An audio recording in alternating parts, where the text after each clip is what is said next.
Not sure what I did differently. I think I did everything the same. I'm a little tired, but otherwise... Why do I not see the line? It's really annoying.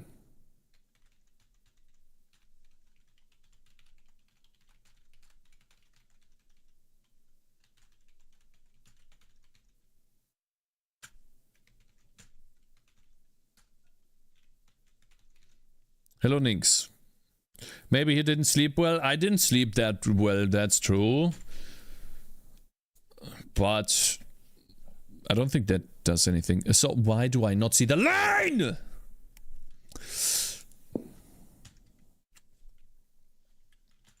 We do render doc.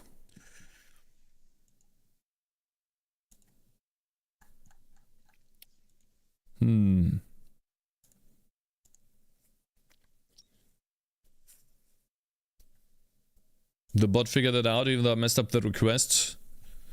Oh, looks like it did. Yeah, that's true. Okay, let's go here. And then do an F12 with the line drawn. I'm pretty sure it's drawing the line and the quad. But it is not showing it to me.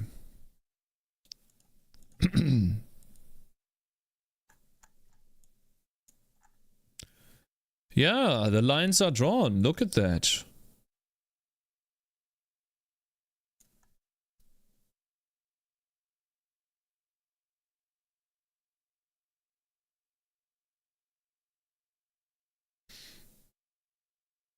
I think I need the UI is drawn on top, that's why. Yeah. RenderDoc is the best. Yeah, I think what I need to do is a UI thing that adds it to... Yeah, we need to draw a line and I guess I draw a UI line or something.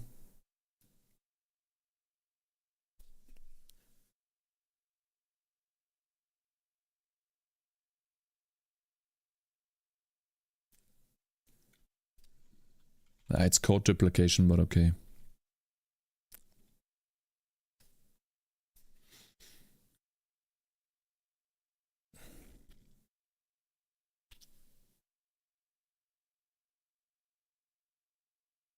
Don't I have a UI line? No, I don't.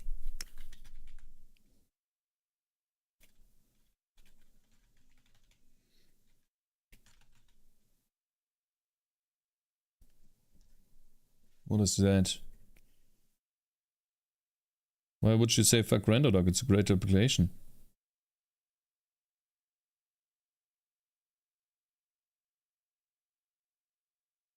Okay.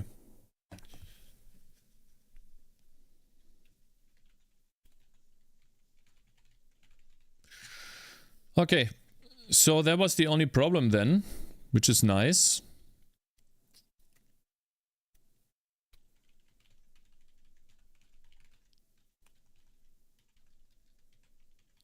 Guys, has any one of you played the new World of Warcraft release yesterday?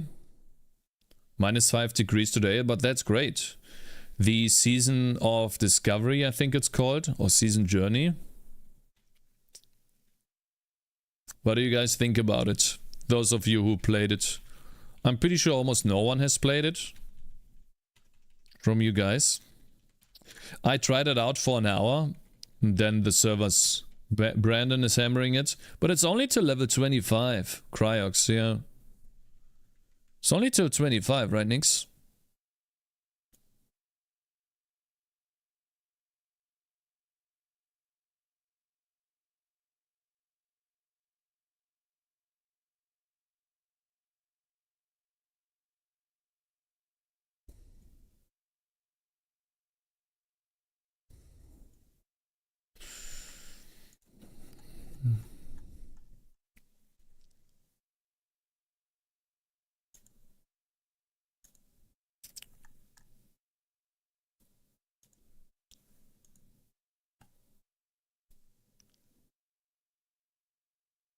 Point and rect.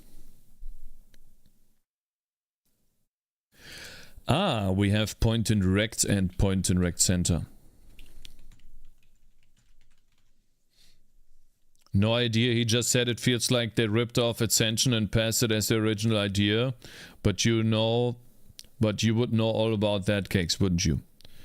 No, I've never played Ascension. And I don't know anything about ripping off.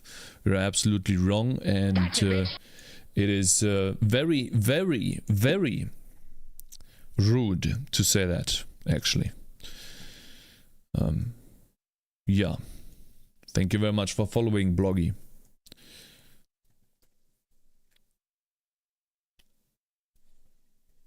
Actually rude. Cool. We have now the opportunity or the ability to actually see the skill tree, how it looks with all of the connections, and move all of these things in a way so that the skill tree looks good. That is what I wanted to get to.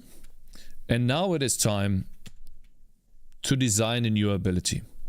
I want to call an ability guard or something, and I need inspiration from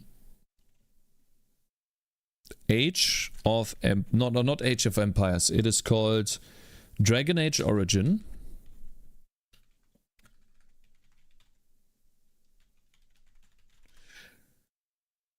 And I need the Alistair abilities. He has an ability that makes him... What a terrible website. What an absolute dog shit website.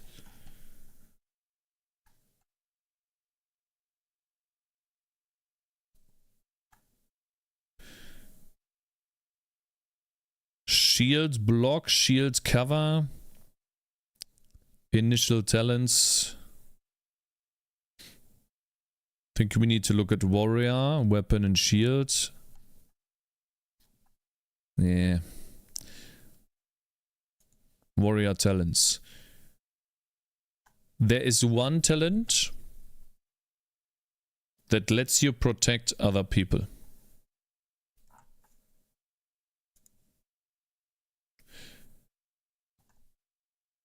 Shield balance, shield wall, shield expertise, shield block. While in this mode, the warrior provides greater juggernaut, bulwark of the ages. What do you mean? There's a way to protect a dude from attacks. I use that ability. Eh?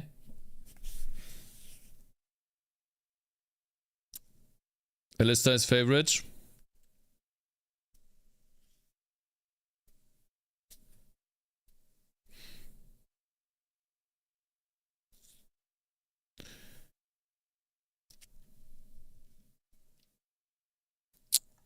Fandom. There is an ability. The character lashes out, assault, shield, defense. While in this mode, the character drops into a defensive stance. The character learns to compensate the weight of the shield. Shield wall. In this mode, the character becomes nearly a fortress, adding significant bonus. Character's expertise, combat has made more efficient. Shield block. Shield cover. While in this mode, the warrior shields a greater chance of deflecting as missiles. Shield tactics. There's an ability. I remember that.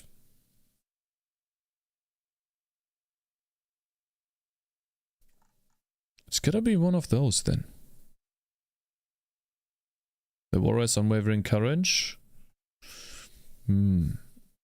Intervene, safeguard. Safeguard, really? Is it safeguard?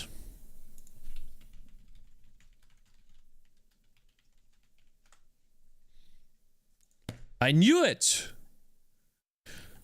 Safeguard is a warrior talent from the weapon and shield tree in Dragon Age 2. 2?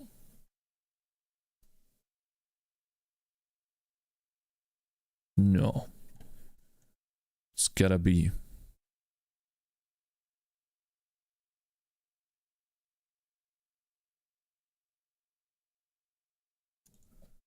Safeguard, what is the other one called?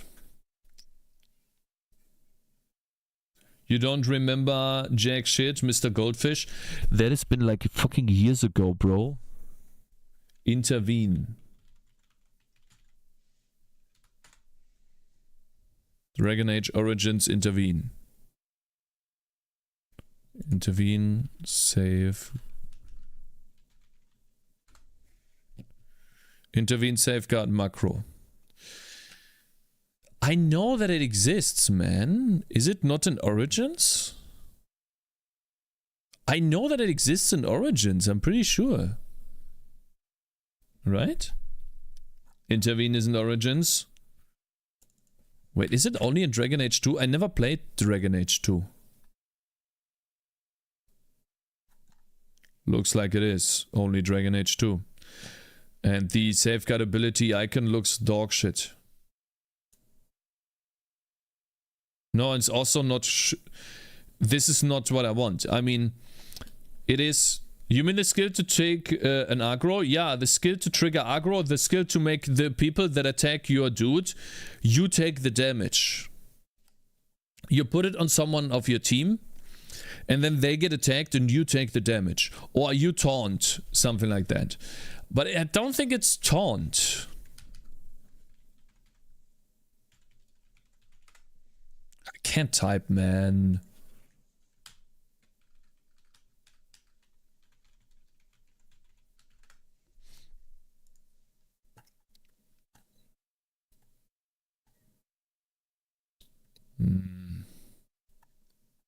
It's not taunt.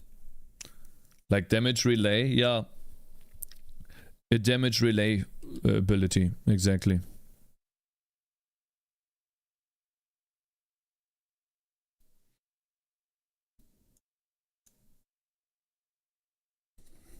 Whatever. What is it called in World of Warcraft? Does it even exist? Why don't you just look up a list of talents? I tried. That's the first thing that I tried.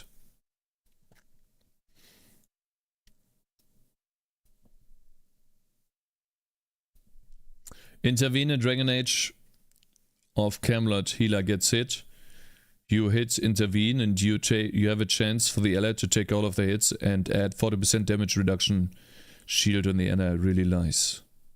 So it's called intervene. Okay, then we are going to make an intervene ability today. Let me see here. Intervene.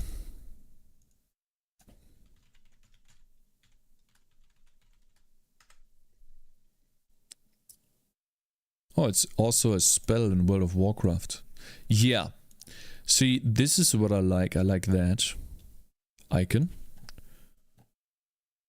I need some inspiration for a new icon. That's why. Whoa. That's big.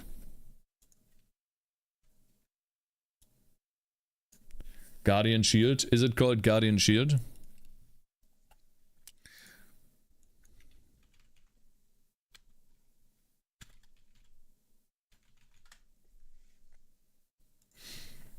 A Zelda wiki.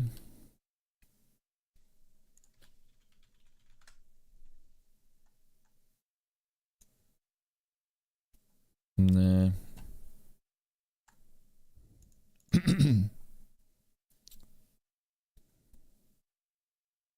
No, I think we have one good looking ability. World of Warcraft, how does intervene work? Yeah. Dragon Age fandom, shield. If that's... I hate this shit.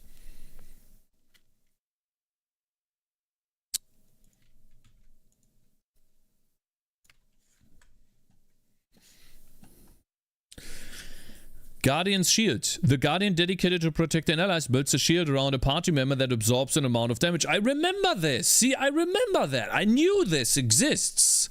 I knew it. I told you, I used it in Dragon Age Origins. It's a great game, and I played it. So it is in... It's a warrior talent from the Guardian specialization. Guardian's Shield. So it was a warrior talent. All this time. I just didn't click on Guardian. Yoink, my icon. No, what we're doing, Atrionx, is we're just getting some inspiration and then I will model it. Oh. Fun fact it's from the warding bond of Dungeons and Dragons. Is it Dungeons and Dragons? D&D?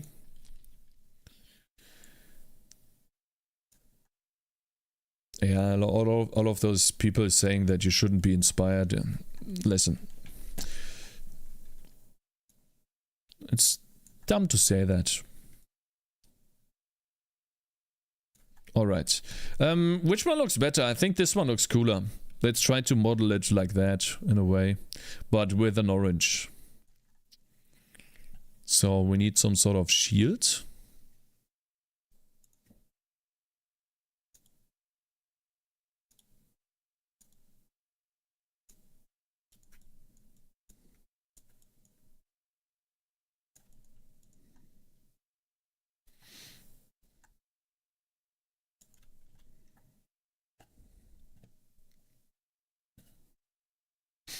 Oh, this is difficult to do with pixel art, man. And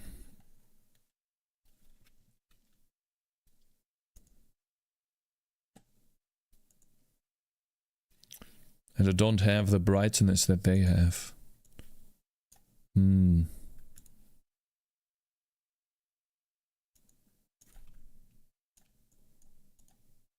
it's the contrast that does the trick as well.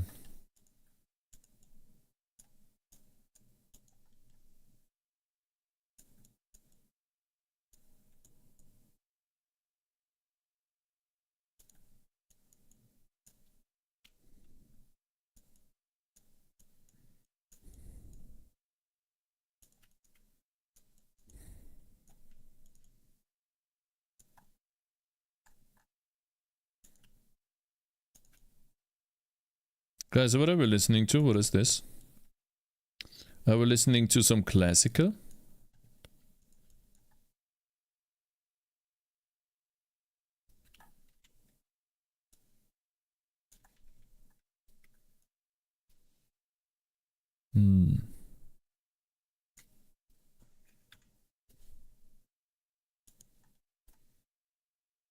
Wine time, classical.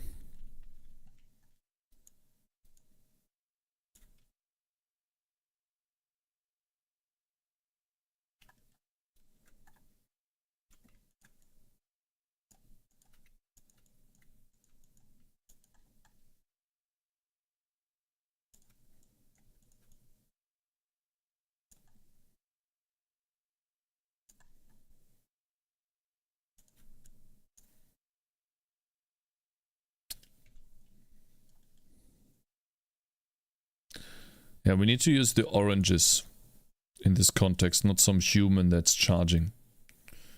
But I think that looks really good. We can use that here.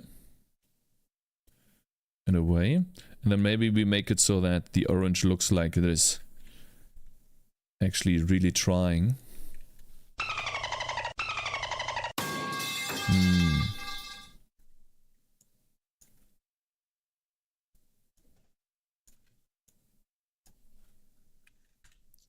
Is that a kiwi? No, that's your mom.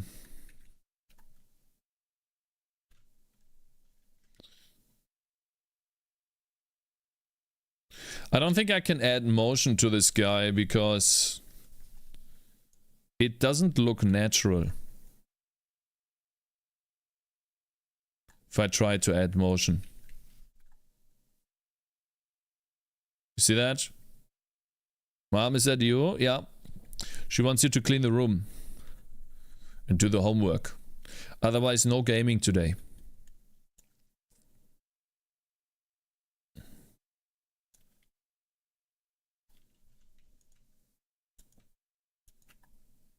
Hey?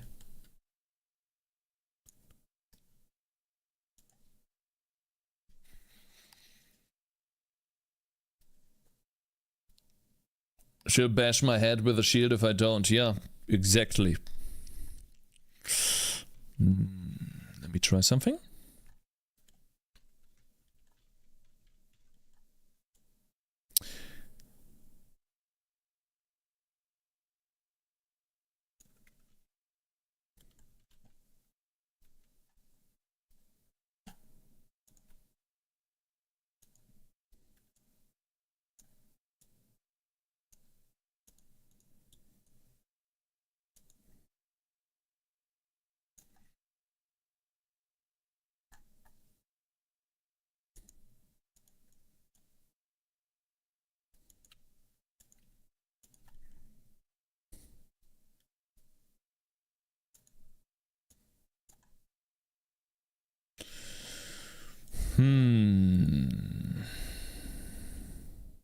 Why can I not draw on top of this?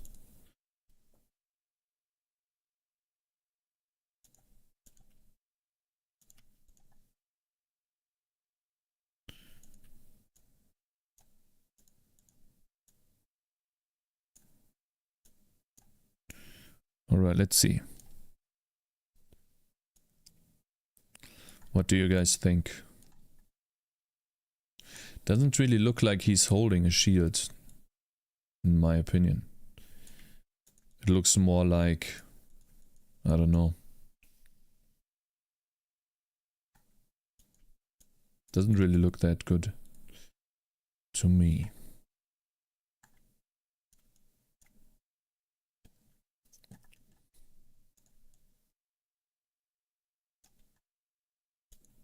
Shit.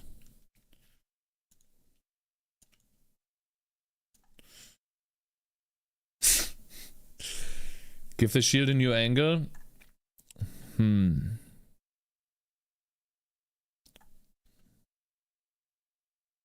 How? How should we give it a new angle?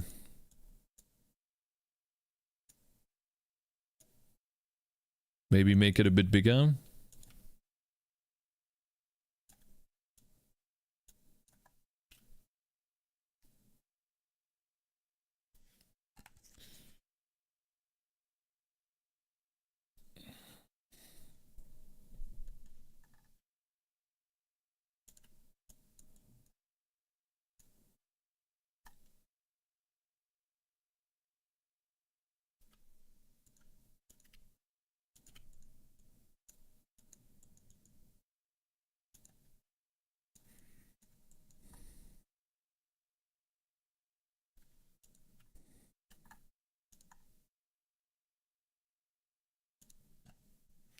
Maybe we just make this a bit brighter here.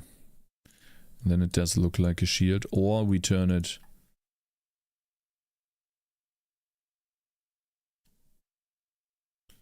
Maybe extra details in the legs. Gotcha, bitch!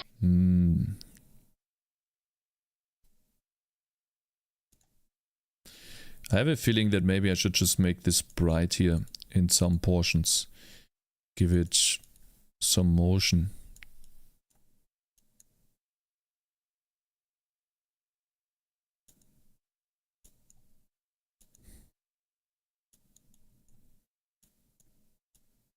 Hey, my man, thank you very much for following, Origin. Shit. Now, I think the problem is we need a transparent white that is somehow drawn on top of this a little bit. So that it looks like...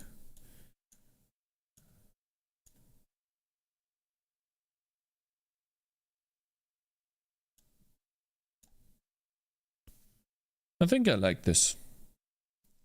Is it perfect? Hell no. But does it need to be perfect? Hell no. I think it's good enough.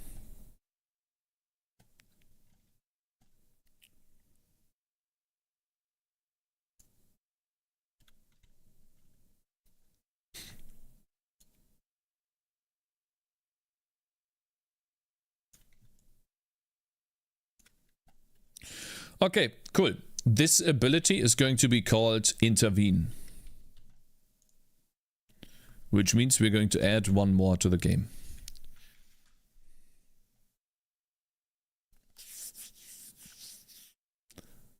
The little turd looks weak. Yeah, but it's this guy right here, you know? There's not much I can do there, brother. He is weak.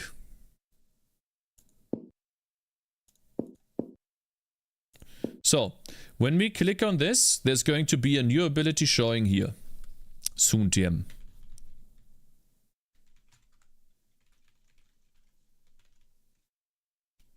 From this ability ID. We call it ability... Whoops. Intervene.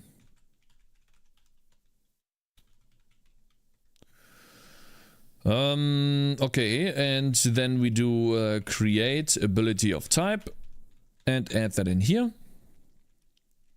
Implementing the ability, I don't know if we'll be able to get that done today, but let's see.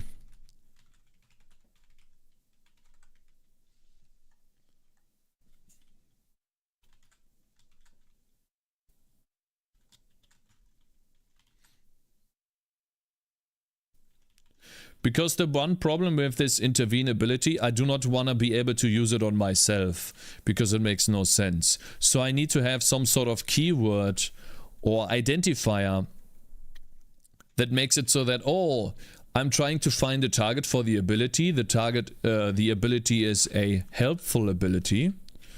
Helpful means look for targets.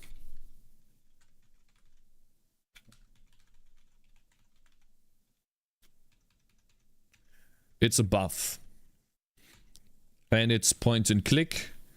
And the priority for that is weak. But I think I don't use target priorities on abilities at the moment. Tangerines eating apples isn't cannibalism.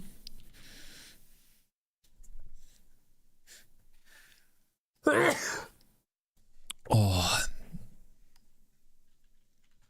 Oh man, that was good.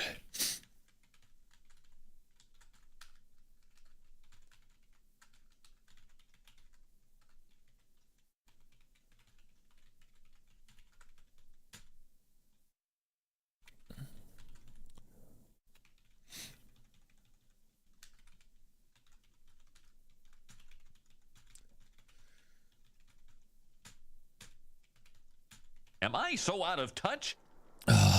No. Matthias Liebeck just subscribed.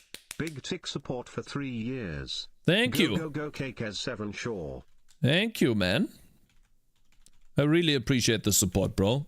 Thank you very much. Okay, intervene.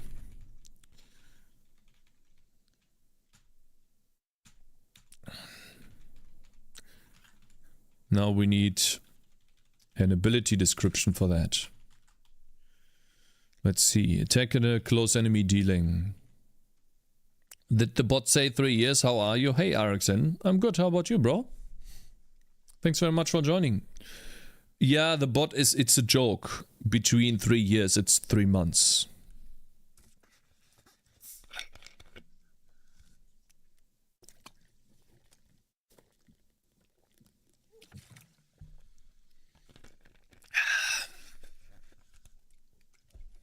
It's just a joke.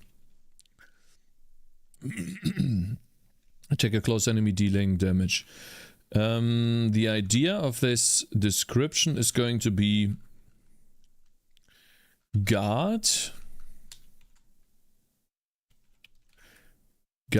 a friendly unit or a hero, I guess. Comma, protecting it from damage. Percentage. Oh, I see. Now that is just percent.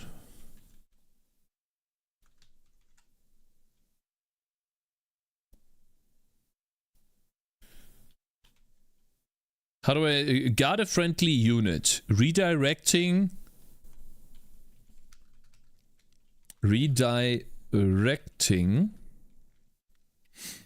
that much damage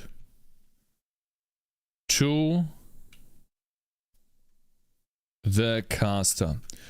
Should we say to the caster, or should we say... Should it be to the caster or to yourself? What do you guys think? What makes more sense? So when I read this, guard a friendly unit redirecting damage to the caster, or should we say guard a friendly unit redirecting damage to yourself?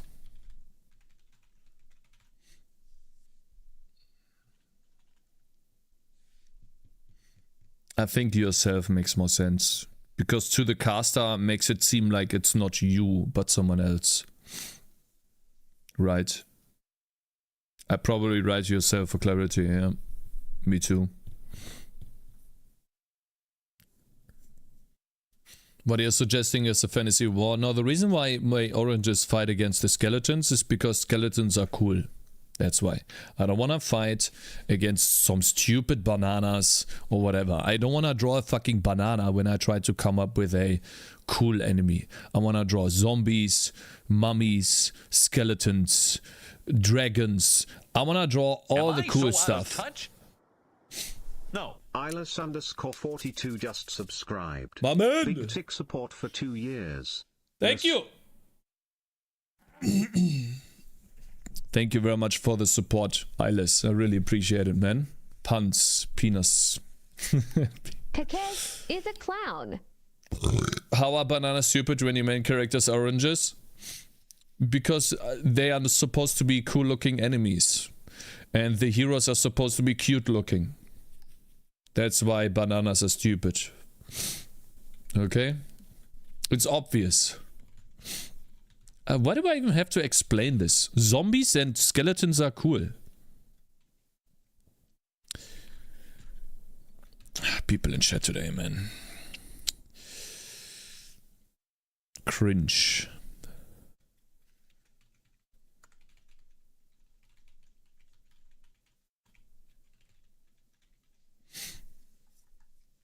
Now, do you have to make... Now you have to make an unlockable banana skin. Have you ever seen smart bananas make cosmetic banana turd and sell it with crypto?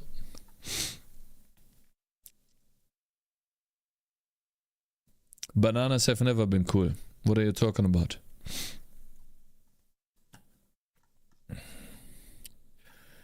Okay, sprite icon.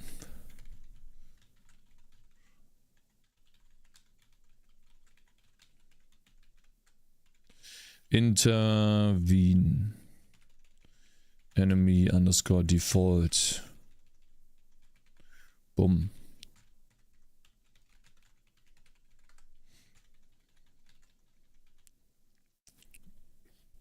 Pixelated bananas as NFTs. Listen, guys. If I was a millionaire, I wouldn't even touch NFTs. Like, not even the ones that already exist. Nor would I ever try to make an NFT. It is so dumb that people actually believe in this. It's ridiculous. I just do not understand how someone can be that stupid.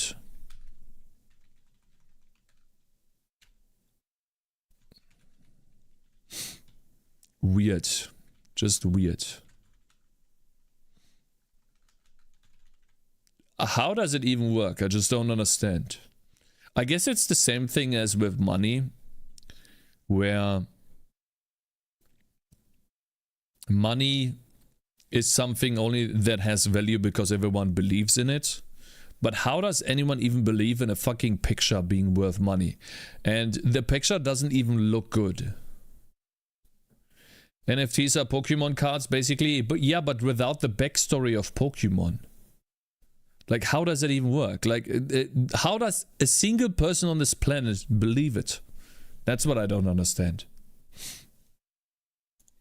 I think it's cool that you can have your own assets in the game, but it's a line paying $1 is 99 cents too much. But that's the line. What? Excuse me. Ability type buff. The cooldown should be quite high. 50 seconds. And then the ability dot duration should last 10 seconds. Range 25. I can't really tell how much 25 is. But let's use 30.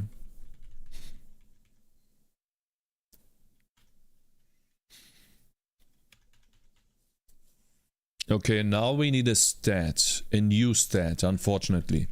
because this ability absorbs damage. And oof.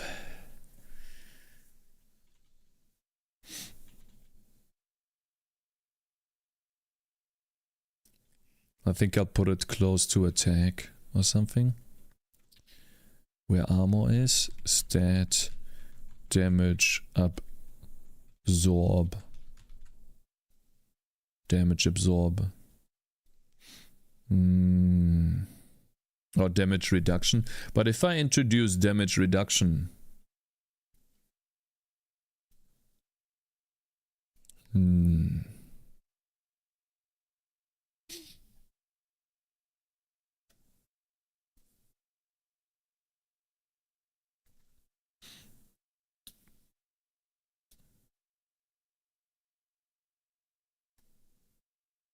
I remember Elon was saying that those NFTs are not even actual pictures on the blockchain, but rather URLs to sites that host them. Lol, it's so dumb. People value NFTs because they think other people will value said NFT more than them, which gives NFTs an actual value at the end of the day. Yeah, I know. But it's still stupid. I just don't understand how anyone even would begin to believe that. Like, how is there a single person in the world that is so stupid that thinks that? It's crazy. And it doesn't even look good. That's the problem. Isn't our digital money the same? Yeah, it is, but we believe in money more.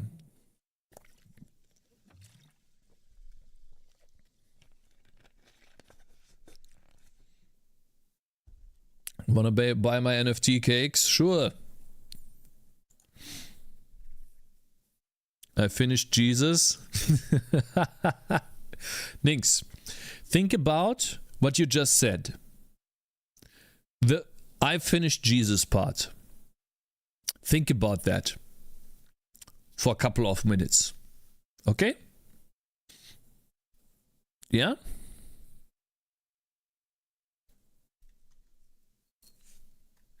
No, I'm not. Actually, I don't need to do that. Look what I do.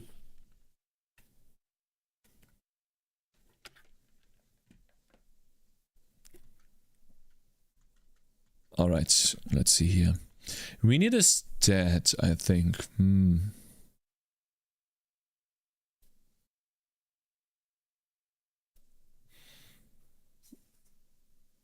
Yeah, my song said, oh, I'm not listening to this.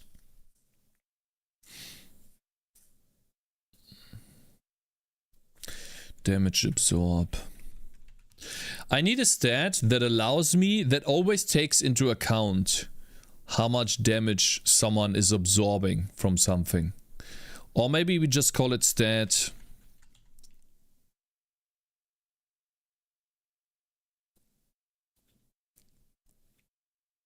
intervene damage. Intervene absorption. And we could say, okay, so the base is a percent value between 0 and 100%. No increased,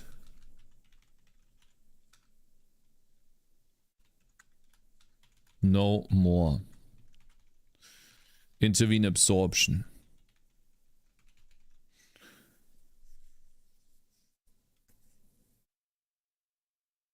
Are you not using Vulkan anymore? I'm in OpenGL now, yeah. I changed from Vulkan to OpenGL.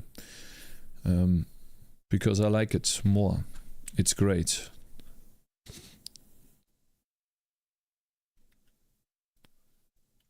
Okay, intervene absorption comes after armor pierce.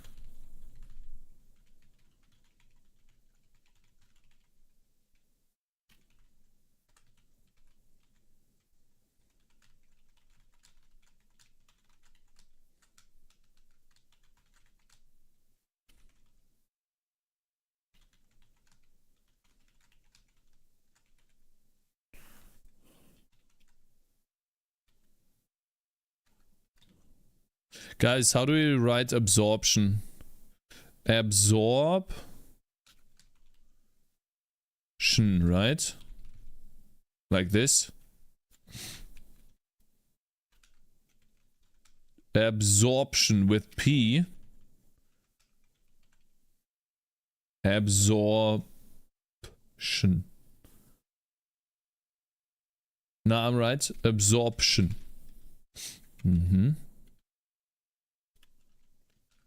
So it's a P.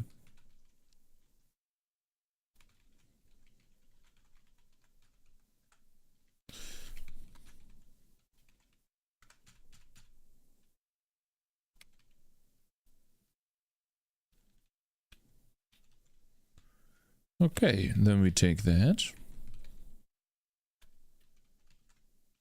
Put this here.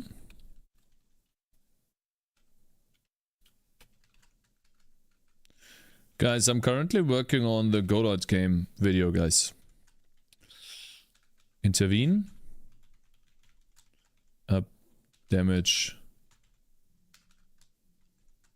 Absorb.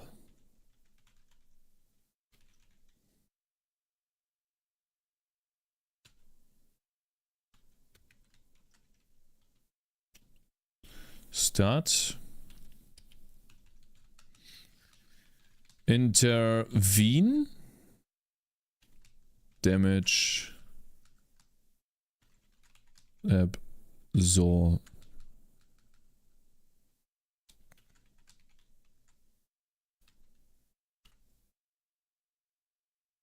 Absorption.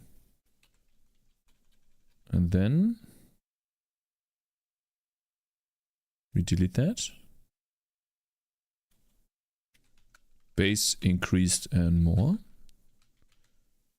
I think. Intervene image absorption. Intervene, yeah.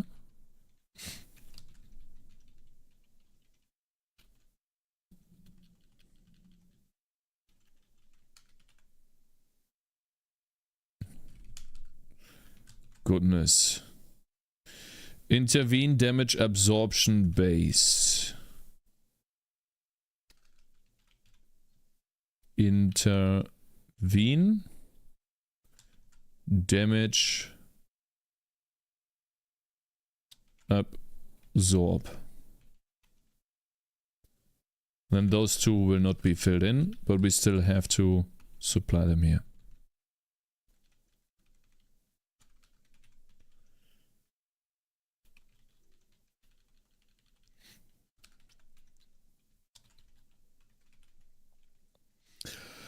Whew, okay, great. Now we just need to put that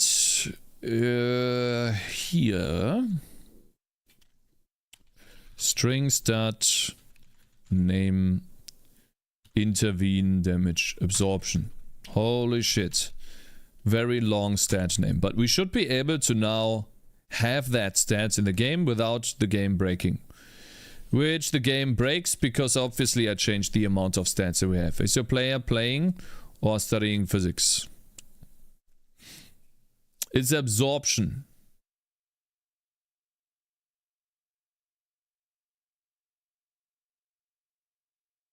It's P, yep.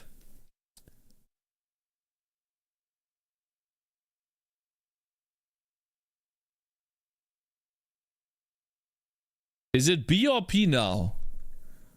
Wait. Observe the process of taking something into another substance. Some poisonous gas can enter the body by absorption. I absorb something, the absorption. Okay. So Kofilava is lying. Oh, it's okay. He's just trying to make fun. That's okay. It's okay. It's all good. Alright. There we go. Look at this, boys. Intervene. Attack a close enemy, dealing physical damage. Just wait. Watch.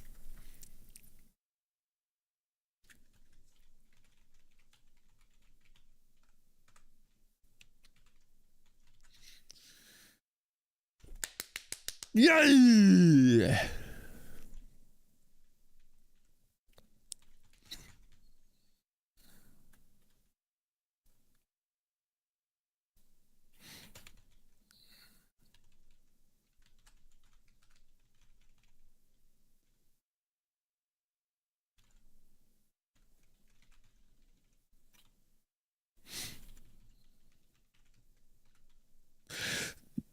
God damn it! Sorry.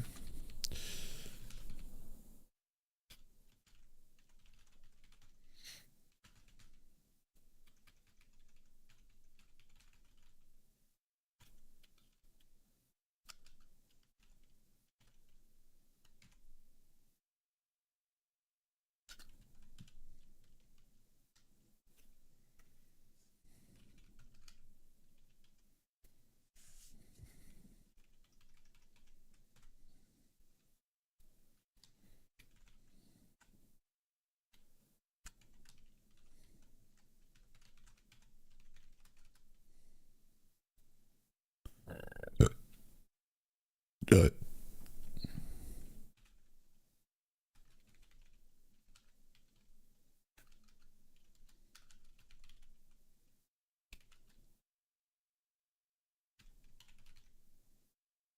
5% per level, I think.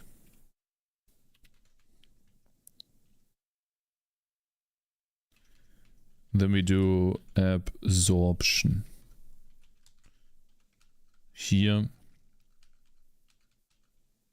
Then we do string, ability description, intervene, absorption. Ability description, intervene. We called it absorption, intervene, absorption. Maybe we should call it in texts the same, intervene, absorption, not damage absorption. Or if it's called, if it has to be damage, you know what, we just call it absorption. Because then it is not as long of a name. I like that more.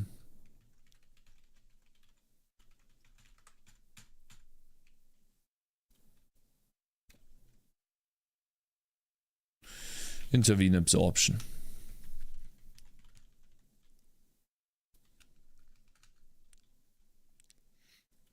Then it will also complain here. Just call it absorption. Cakez. For intervene, the dot on the last line is centered on its own line. Is that intended? Let me see here. Guard a friendly unit, redirecting 35% damage to yourself. What are you talking about? Which one are we talking about here? No, it's different. Now we have the ability in the game now. And if we had ability points, we could spend them. But we first have to code it now. And coding it is...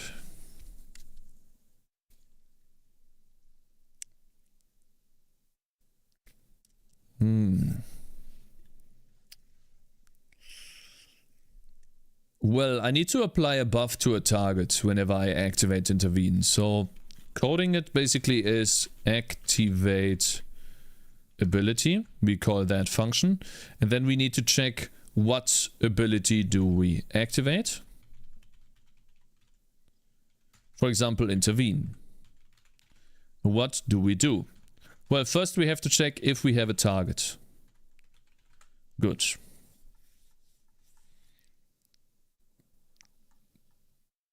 Some abilities require a target. Yeah. For example, chain lighting. Do we have a target? Let me see chain lighting again.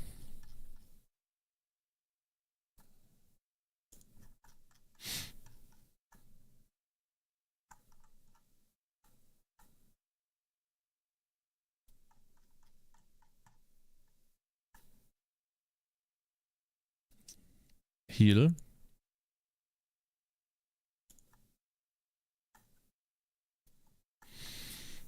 Okay. Cakez, imager. What is this? Oh, I see the dot doesn't fit into the line anymore. Unfortunately, that's why it looks so bad. Yeah, I'll have to revisit the descriptions. Also, sometimes the font doesn't look that great when it's too small. You can see that here. I don't know why that is the case. My font doesn't look that great yet. Probably have to rework that again. Somehow. Really annoying. I seem to always have issues with font. In any game. It's really annoying. I don't know how other people do that. It's always a font issue in my games.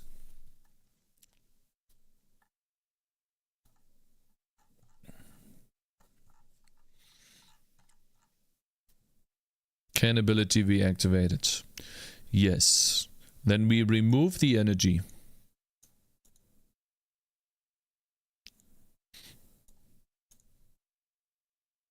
Well, do I refund the energy? If I don't have a target?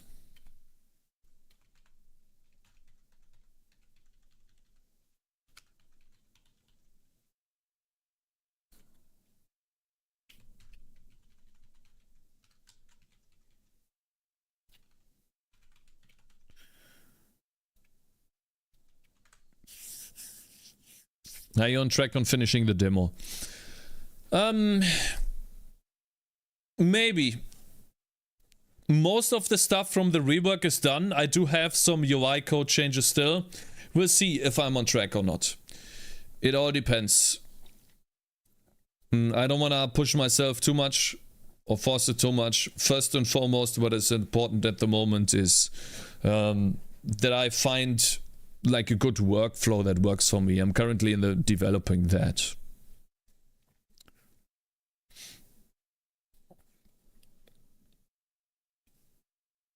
Do you have anything left to do in regards to nuking Vulcan? No, nuking Vulcan is done. It's already gone. But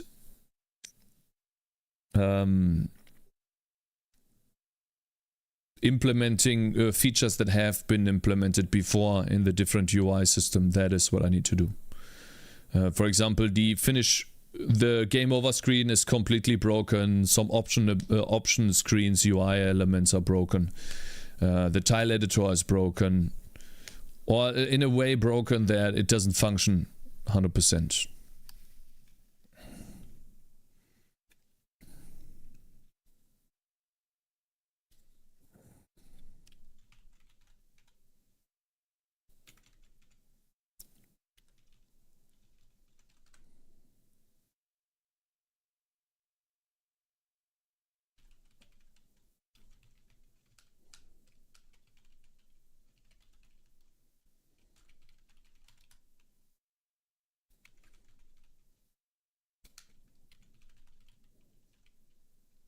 Huh?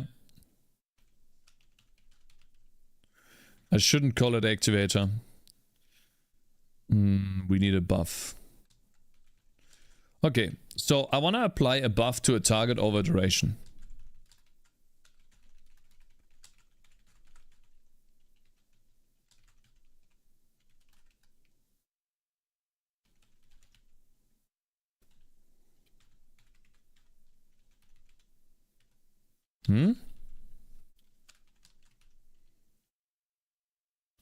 What else do we need? We need a duration, which is ability dot duration, and then buff dot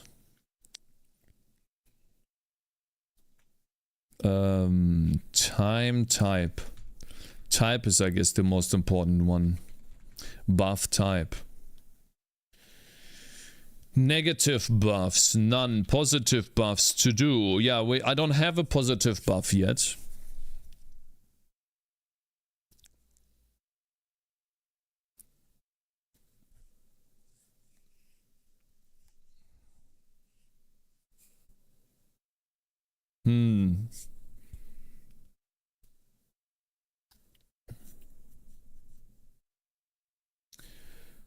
Big PP buff. Well, the problem with the buff is that it doesn't have stats. And so, for example, if I have a buff that increases my attack power by 40%, then the buff, it doesn't have that. It just has these float values here. So I guess what I could do here is a float damage absorb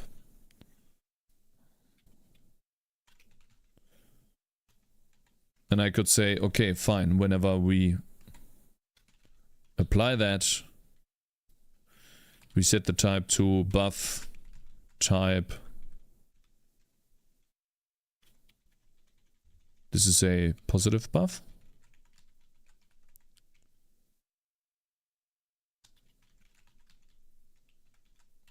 We have a damage absorption buff.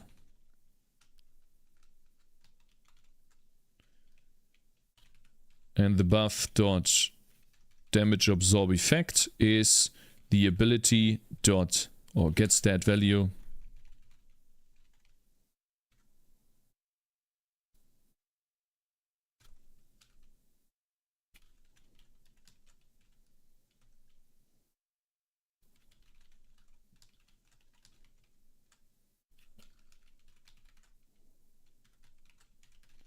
intervene absorption. That would give us 35%. Dream Theater. Will the game have story? Probably not in the beginning. How do you decide? How do you decide to use unions? I'm not familiar with C++ that much. Hello Kubilay, good morning. The reason why I'm using a union there is because it has many different meanings on a buff. We can have a shock effect, a chill effect, a dot DPS and damage absorption, but I don't want to create 4 individual floats because a buff can only be one particular type of buff. And so far what I had as a use case is that whenever I had a buff, a certain buff, I was only using one particular float value to determine, well, how much damage do I do, what is the effect. Like, I never had to do 2 things in one buff. I never had to increase the attack power and cast speed. Now, will I do that in the future? Maybe. But then I can just add in an array of floats and then 2 floats together in a struct. So it doesn't really matter too much, if that makes sense. It's just the most memory efficient way to do certain things. I see what create multiple types for that. Yeah, I don't want to do that.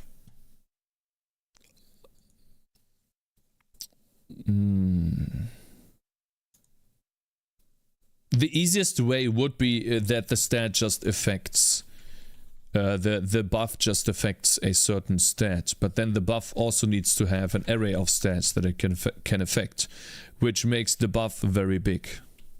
It's a lot of memory. Fuck Cakez. Fuck you, bitch. Rude. Absolutely rude. Amen. Ah, shut your mouth. Fuck you.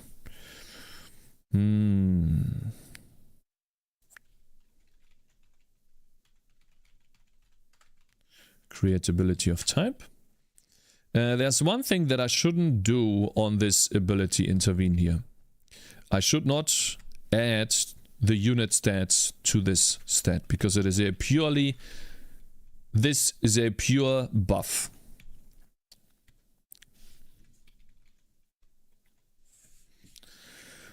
Okay, awesome. Now we just need to make sure that this case is handled and update or apply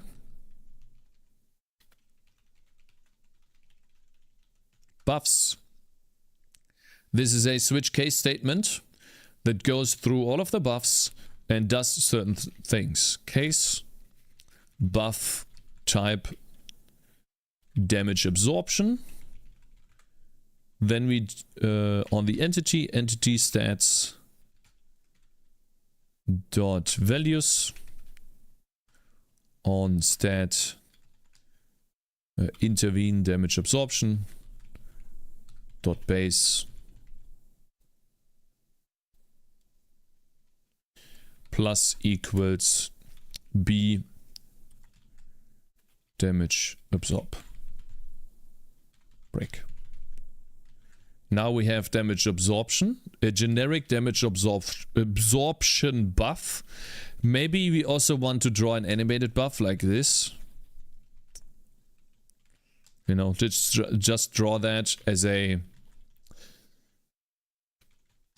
sprite anim.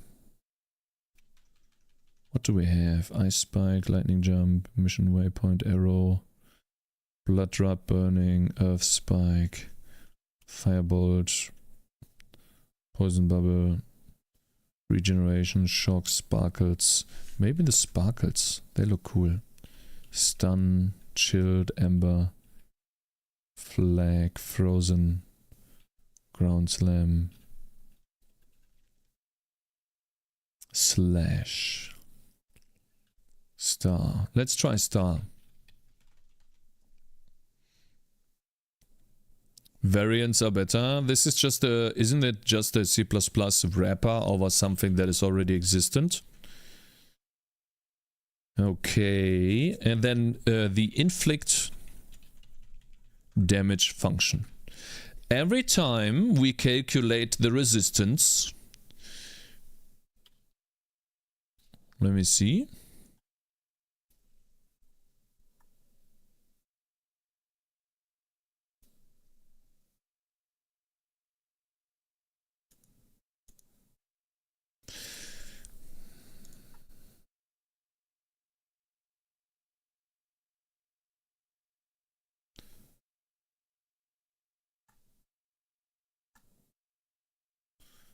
Resistance.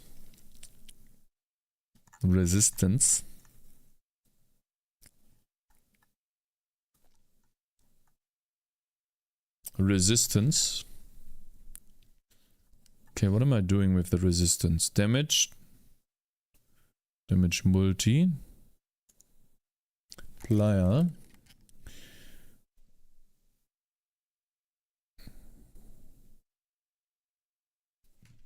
Oops.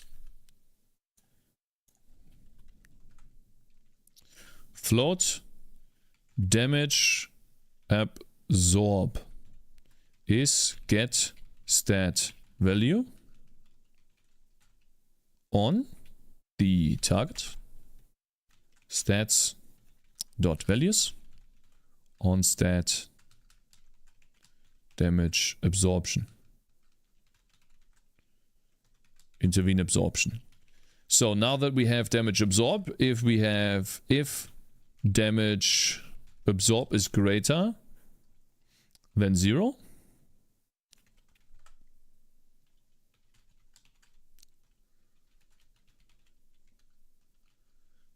divided equals by 100, clamped.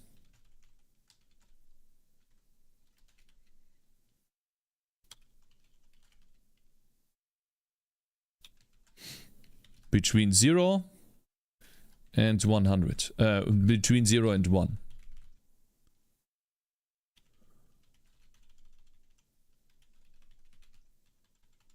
Okay, so what are we doing here? Damage absorption is a value between 0 and 100. When I want to know how much damage I do, and I have a generic damage absorption, then we get the value of that, see if it is, let's say, 50, and then we divide that by 100 to get to a percentage value. Then you need to make sure that it is never below 0 or greater than 1, and then we do damage times equals damage absorption. And then that will give us the final damage. Okay, I think we have implemented the guard ability in the game, or the intervene ability, which makes it so that a unit that is taking damage can be guarded. Now, how can we test if this works? We need to change these spawns. Instead of a skeleton here, we use a skeleton armored. They attack. And then we give ourselves this as a root ability.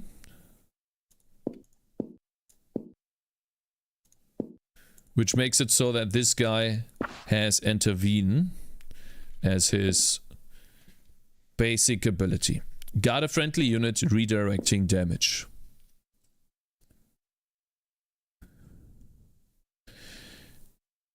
He keeps trying to intervene someone, maybe himself.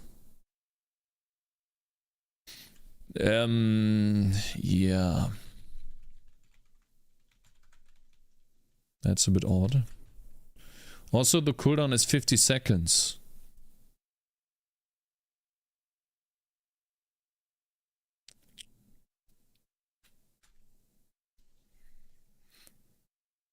Hä?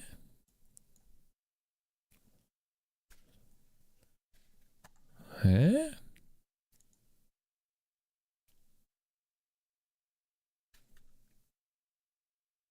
Fifty seconds.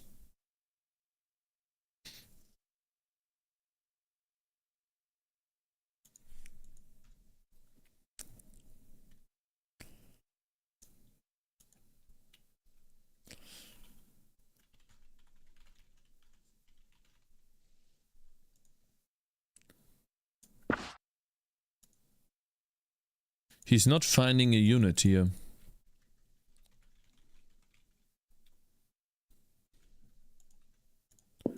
Try that again.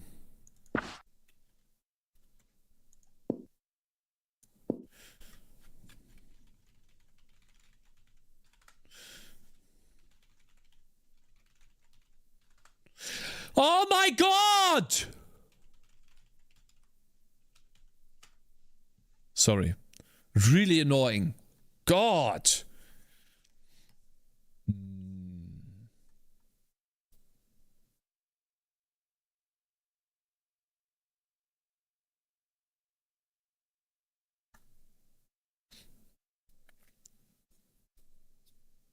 Wrong title every day? What do you mean? I was listening to the Path of Exile announcement. And then we are doing, now we are doing C++ coding. What are you talking about? Who's playing DT?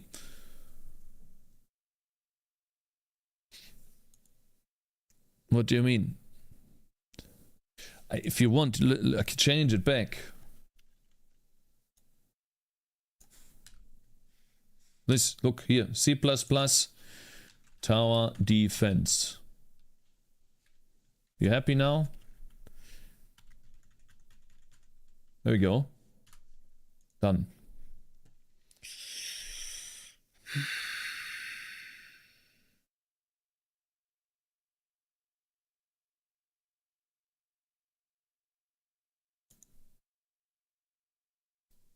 Okay, let's see what happens here. Can the ability be activated? Yes, look. Its ability type here. It's a buff. Oh, I see. I'm targeting myself.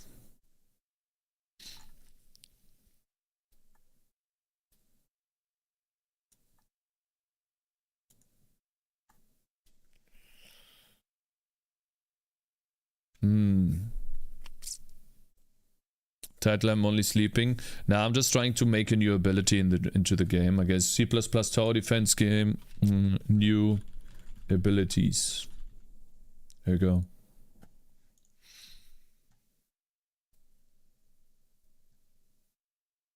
Okay, so whenever we have buffs, we need to use a function to find units to buff. Unfortunately, this is a very long function. That is almost exactly the same function as looking for a unit to heal.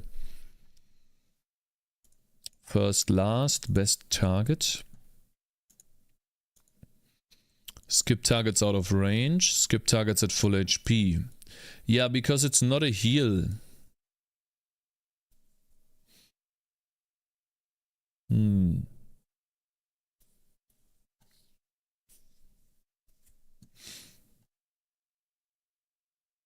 It is not a heal.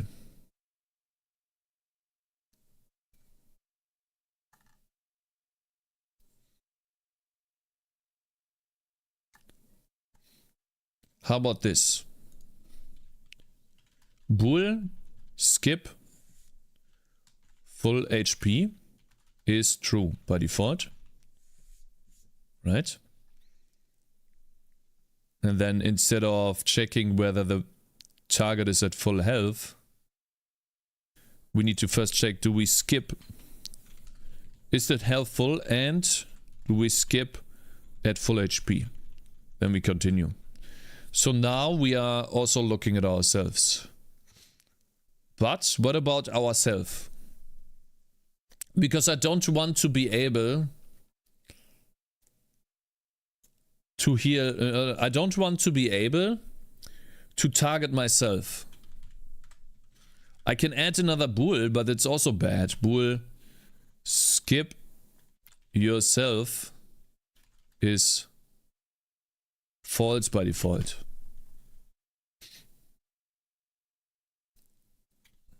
This would also be bad as a boolean, but I guess we can use that for now. You skip yourself if target is the same as yourself, healer, and skip yourself, then continue. Which means we can now use this function for buffs as well.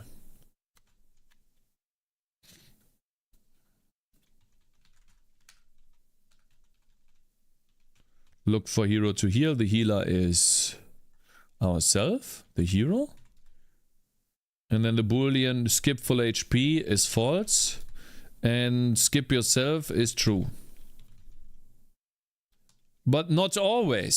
See, that's the thing. Not always. Sometimes I want to buff myself, but sometimes I don't. Which means this is still dumb. But I just want to see if it works for now.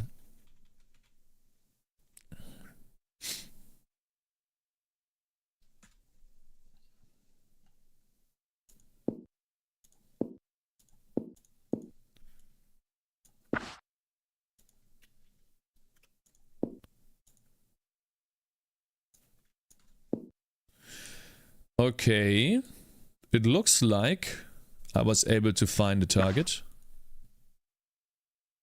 Why is it not finding him? Is it out of range? You have to make better AI. What do you mean, Coffee Lava? What do you mean by better AI?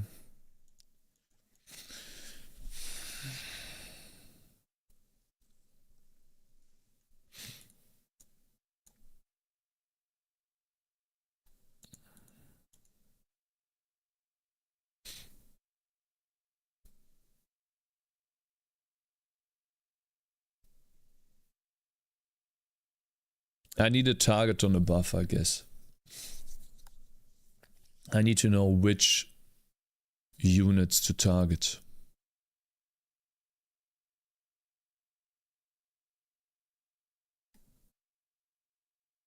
It's like a component selection. Thank you very much for following.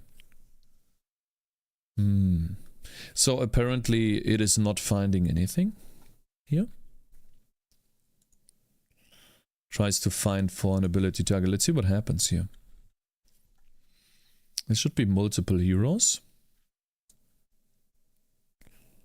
None of them is out of range, but it's skipping yourself, so the target is the same as the healer. Okay.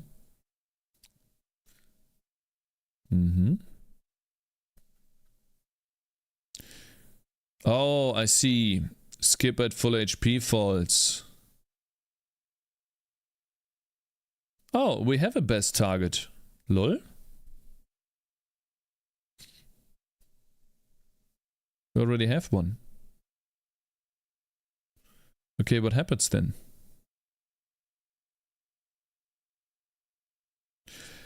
Ah.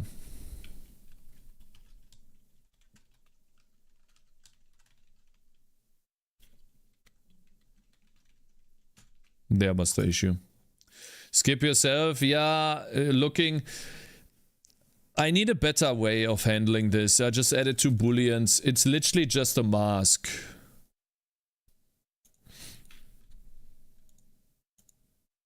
but it doesn't go on cooldown. Also, it looks like the cooldown is 0 seconds, which it is not.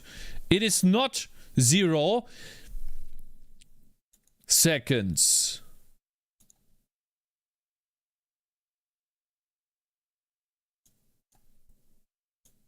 It is not.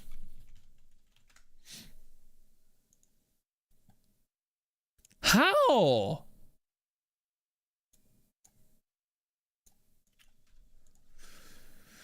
Shut the fuck up!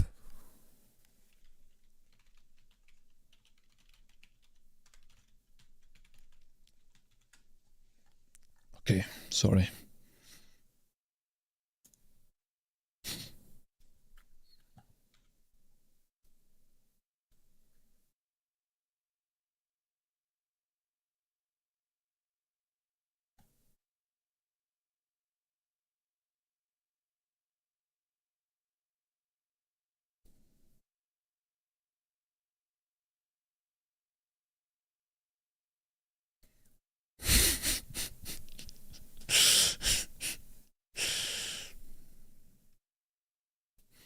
I see. Cooldown multiplier.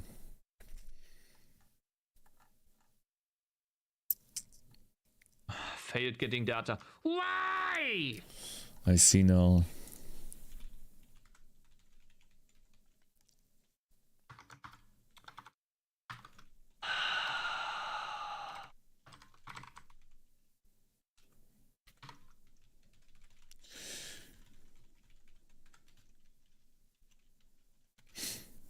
Init based stats. That's the issue. That is the issue. Shijiman, hello there, sir.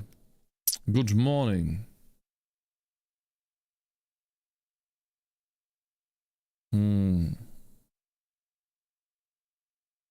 Fuck, man.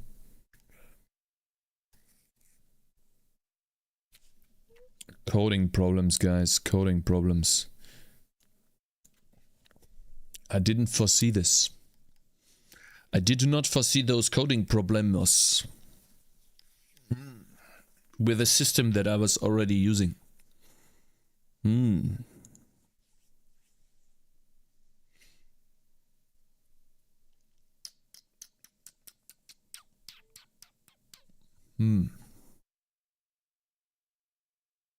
I wanna work on Windowkill. God damn it. I can make it work. That's not the issue. I wanna make it correct though. Making it work basically means I copy this.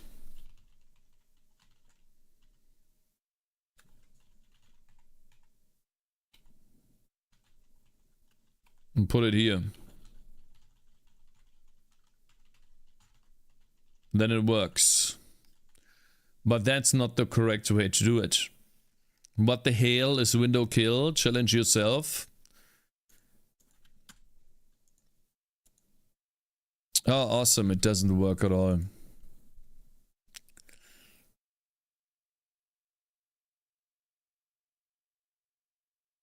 Where the fuck did I put this? In the wrong ability. Lol.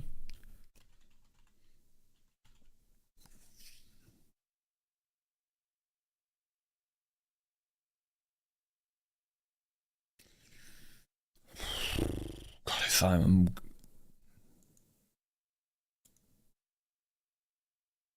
Let's see here. Another side project. Yep. I'm so done with this stream. Good luck, Cakes. Go fuck yourself, bitch. Shut the fuck up. I do what I want. You little bitch. Don't care.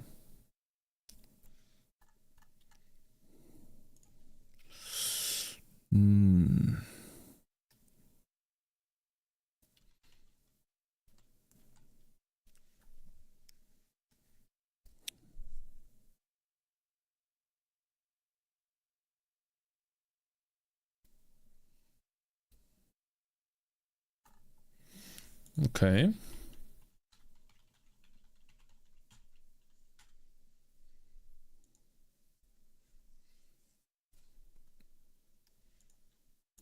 Okay, now it has cooldown. But does it work? It doesn't have a cooldown, yet it doesn't seem to apply a buff. That's the weird thing. Also, who decided to make it control you?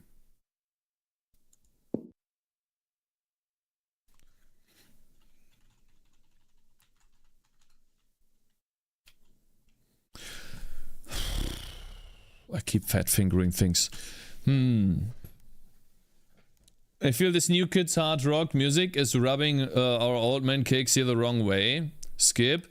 It's dog shit music for programming. Obviously. Gotcha, bitch. TCAP stolen code. Shut the fuck up, bitch.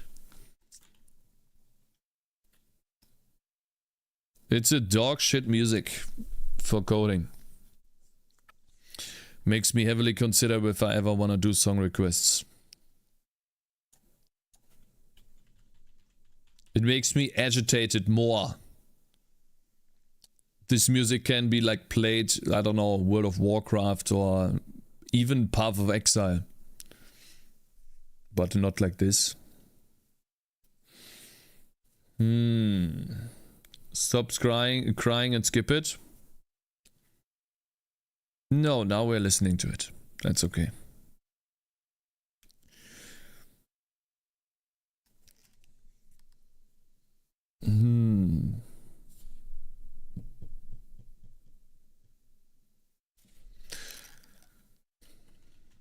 Activate ability.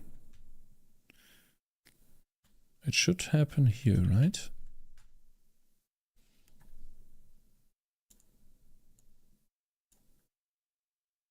It does. I wonder if it actually applied a buff.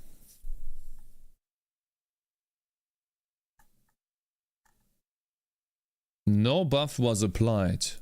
Why? Oh my god, are you for real? By default it doesn't apply any buffs? Are you literally insane?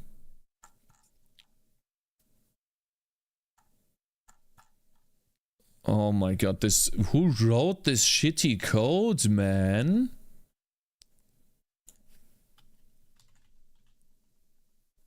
Goodness.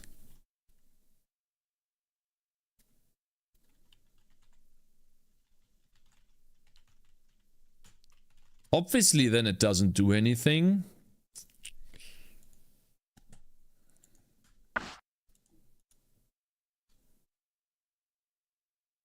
Please tell me it works now. Target buffs. It has a buff. PogChamp.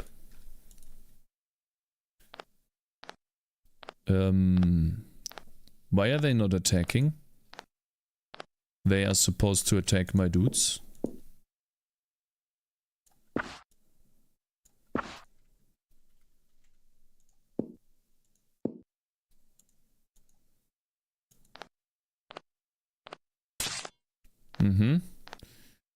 How much damage is that? 30. I wonder if it's... Come on.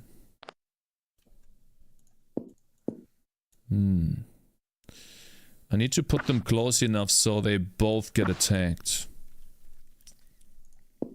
And how do I know if it works? If I make it so that this intervene ability...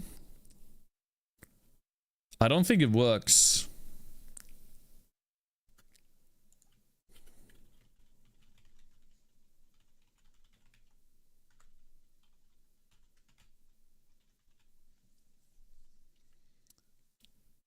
Be equals without space or whatever. Cakez, did you steal that stat system just to make it worse? Kinda cringe. Shut the fuck up. It works, it works. Come on, it is still, the function is too long! Sorry. Attack him and then show me that it works. 140?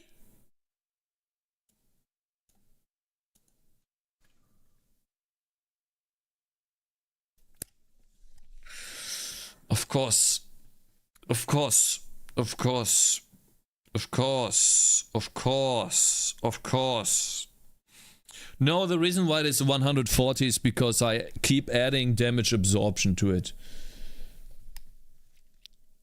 And so what we have to do here is 1.0f minus. If we have 100% damage absorption, then we multiply by 1 minus. AKA no damage at all. Oh. Now he should be... Ha! No damage! Oh, he's taking damage though. But he can now be Wait, can they intervene each other?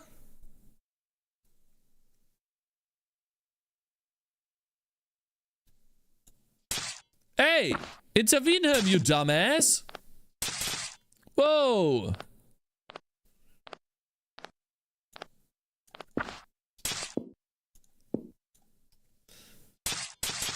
Oh shit. Yikes. Ah! Okay, so we need to apply the damage. Obviously, the intervened damage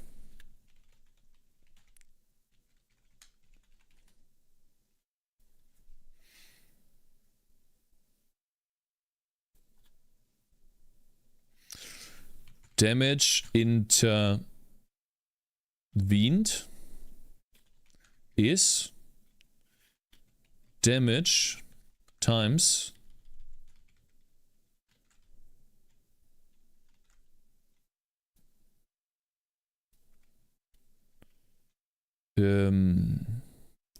damage absorption. Damage absorb. That is how much damage we intervene. And then what we need to do is inflict damage on... Fucking hell.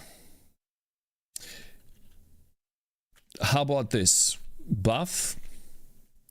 Pointer intervene buff is get buff on the target. So buff type damage absorb. We should give it a better name. I need to give it a buff type intervene. Intervene. What do you mean? Failed to compute edit, you dumb bug. Intervene. Buff type intervene. If we have an intervene buff,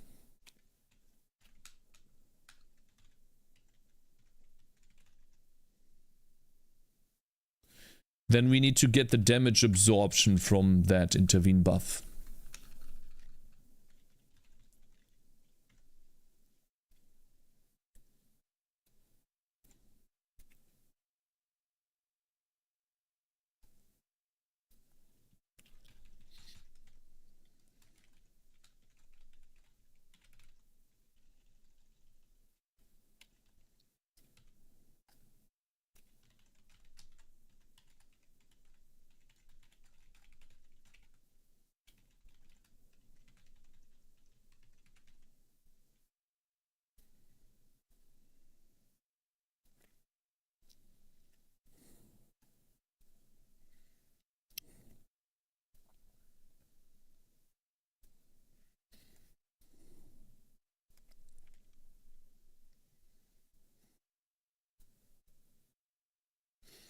I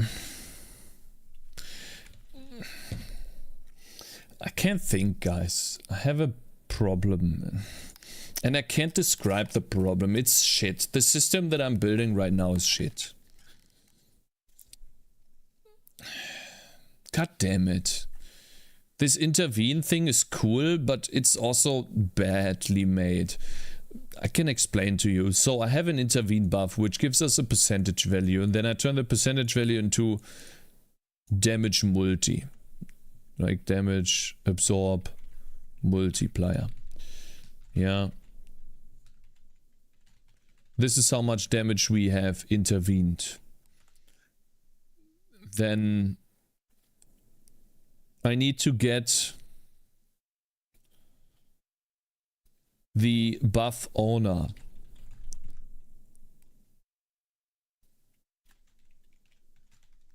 Which is intervene buff dot owner ID. Get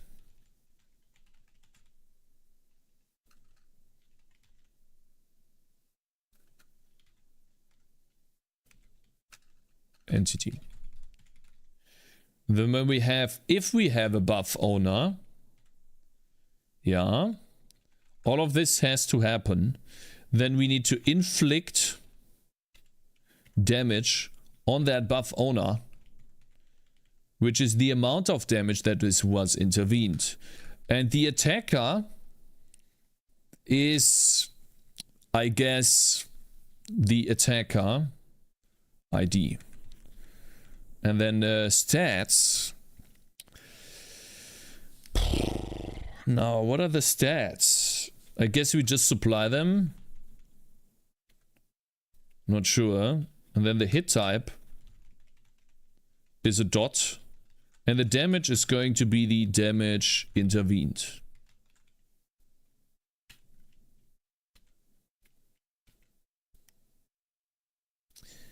And if we do that, then we do damage minus equals damage intervened.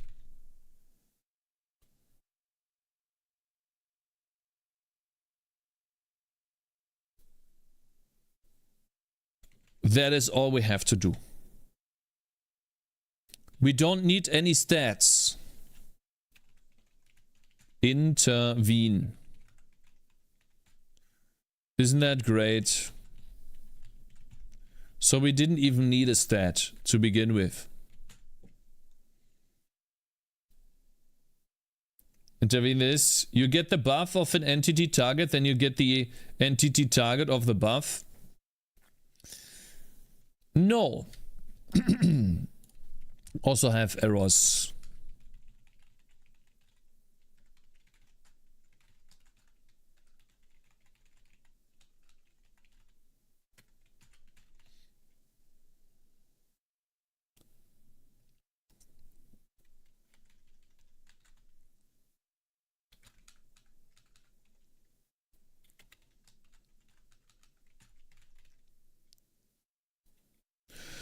Okay, let's try this again.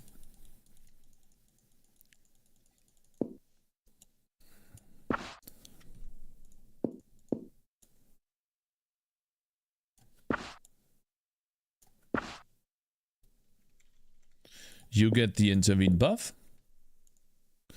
Okay, so he is casting. Wow.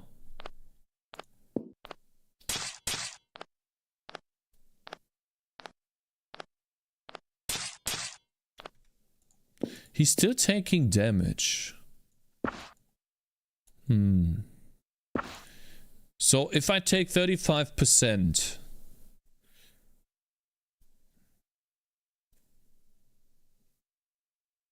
Oh, I get it now. It is a stat.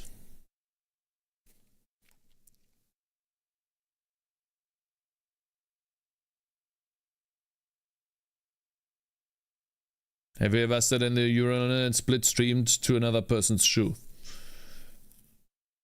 No, I was never that drunk.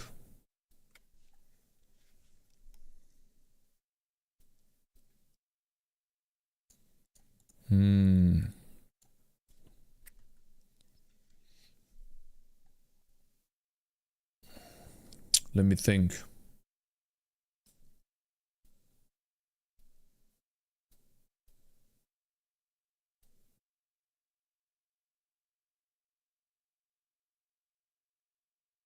Draw animated buff. Buff type intervene. And then it adds to the base of the intervene absorption stat.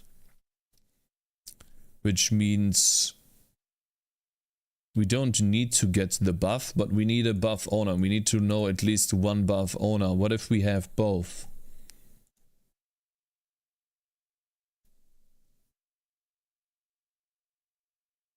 This needs to be a for loop. What if there's 2 defenders? This actually needs to be a for loop.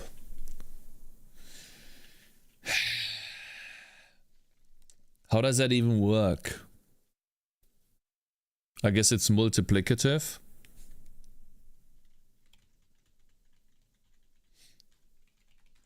This is dumb.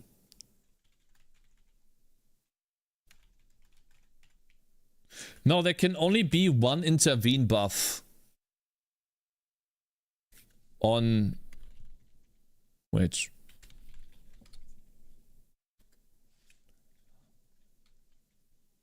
There can only be one intervene buff on the enemy, on the unit.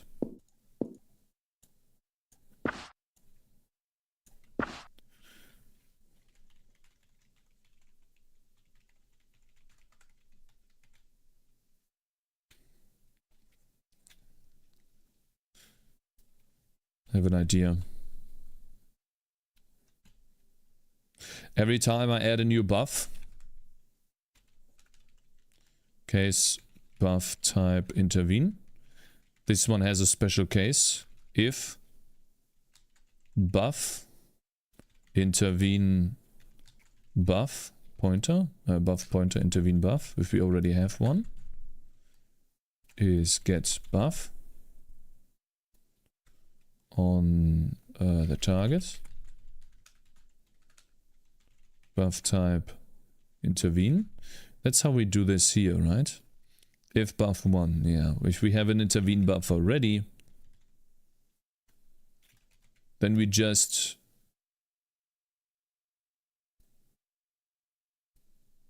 apply the buff. We set the value of the intervene buff to the buff. And we set B to the intervene buff. Otherwise, we just add it as a buff. Okay, so what is happening here? First of all, there can only be one intervene buff on the unit, which means if we apply another intervene buff, then that buff gets overwritten. Number 1. Number 2, only having one intervene buff available means that it can never be stacked. Meaning, if I have a 35% damage reduction that I take as intervene damage, then that is the most that I could supply to him. If I add it again to another unit, then it will not apply, or we will just overwrite each other. It will just overwrite. Meaning, if we now go back to the intervene calculation, we need to get the buff, see if it exists. If it does exist, then I guess we do not need a stat. But it would be cool to have a stat. But I guess I'll just remove it.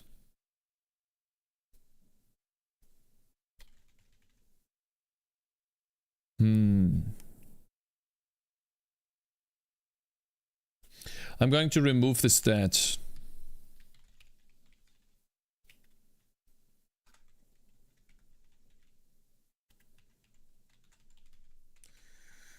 It's a bit sad, but I have to do it. I'm going to remove this intervene absorption because it makes no sense. It is purely done through buffs. Cakez, are you happy about Ultimatum being back? By the way, thank you very much for following Kombuk Zana. Thank you very much for following.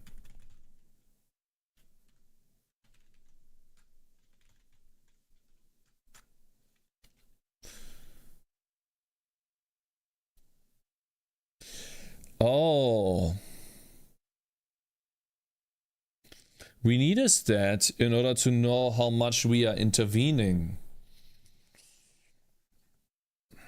Stop reading mid-message. Cakes, are you happy that Ultimatum is being back?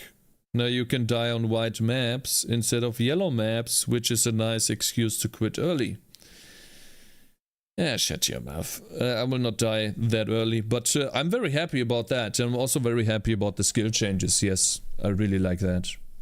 Good morning, Cakes in chat. Hey, Pikachu, good morning. How's your game development journey going, bro?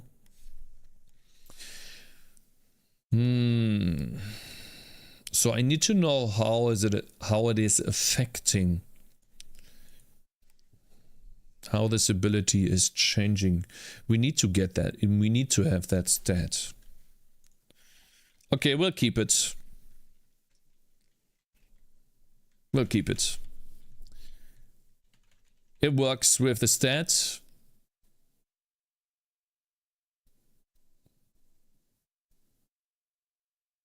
Yeah, no, actually, I like it. Now that I think about it. So, we get this intervene buff here, but the absorption damage, how much you absorb, will still determine, or the buff itself will not say how much you actually absorb. That is done by taking get stat value.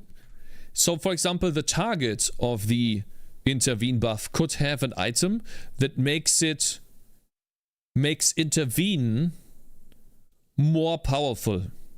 So basically a base intervene buff damage reduction of 20%. I think that's a cool idea.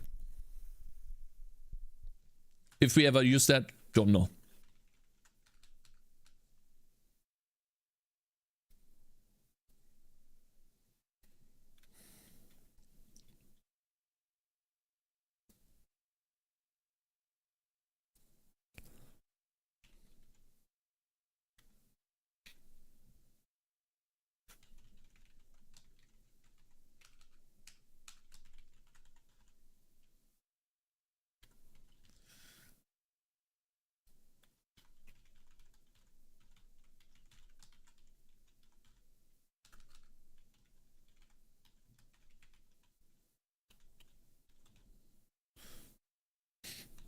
Oh my god, that's a lot.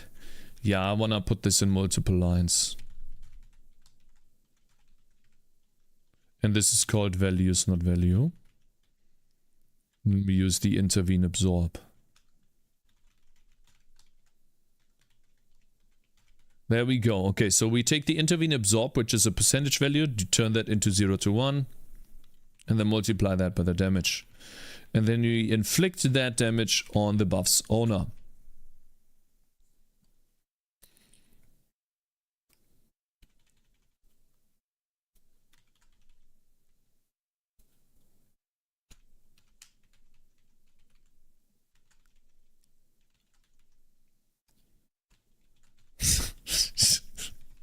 Why are you playing clown music? What are you doing?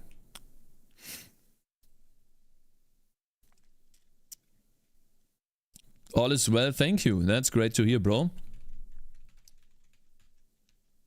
What happened to your Pokemon-like game? Are you still working on that or not? Okay.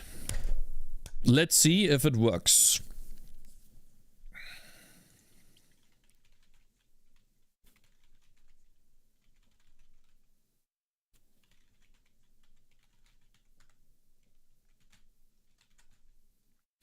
I want to turn this into 90, 100%, literally. Intervene absorption, I want to turn that to 95 plus 5, which is 100%. Let's see if when this guy uses the intervene ability, 100% of damage, will he take all of the damage?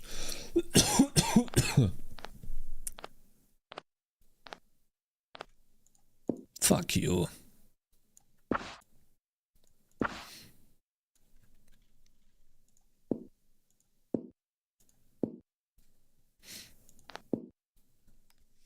Let's see what happens. Please make him take 100% of the damage and the other one takes nothing, please. Oh! Yay! Yay! 100% damage absorption! Hey, nice!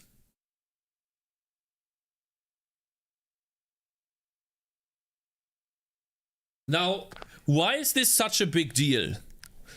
Why is this such a big deal? Because of this. This is a tree that generates points for me. Okay, and I will have units that target these specific trees. Oh, excuse me.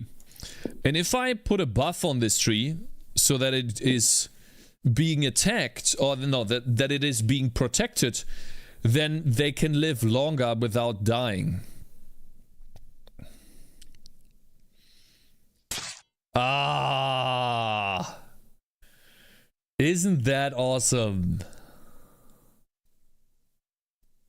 Huh? He's taking all the damage. Watch. Leather, health, armor. Block chance.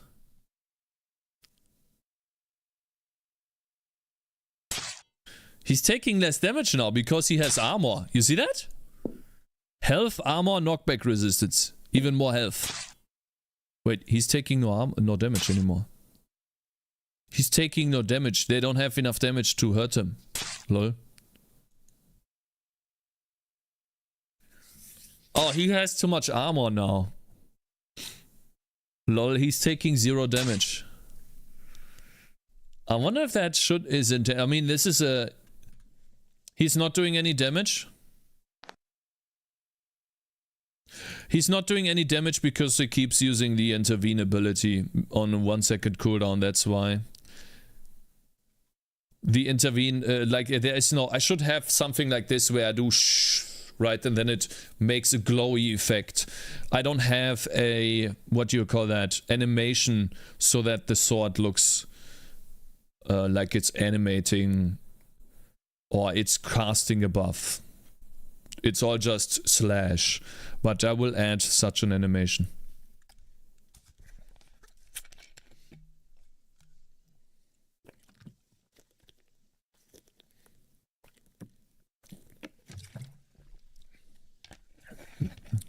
I hope that buff icon is just temporary. Yeah, I don't want to make one right now, but it's going to be a shield.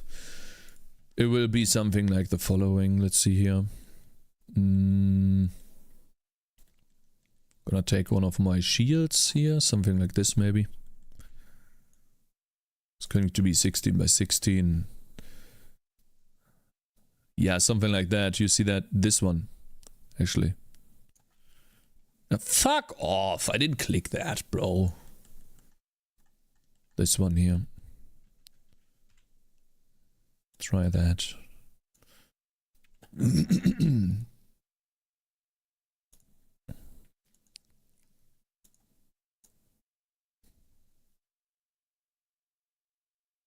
Oh wow, that's looking surprisingly good. Actually looking really good. Damn. Oops.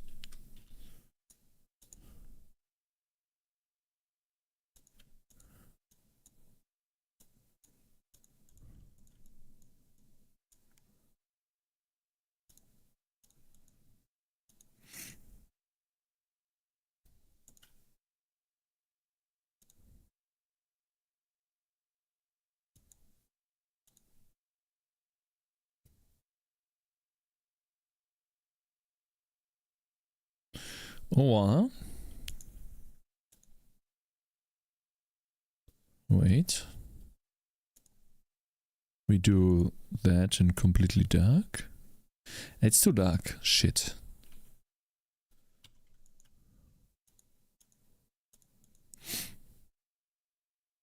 Wait, I think I have an idea.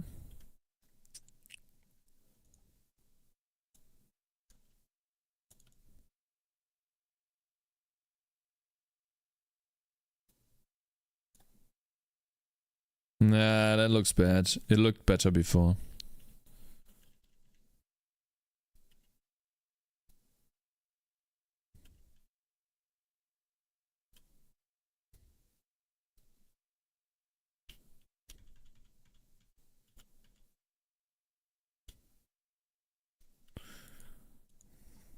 I think this is good enough.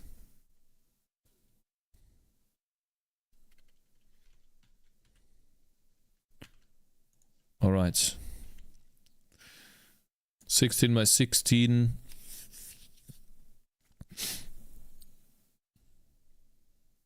Maybe make it a bit smaller. You know, move it on here once. And one more time on the other side.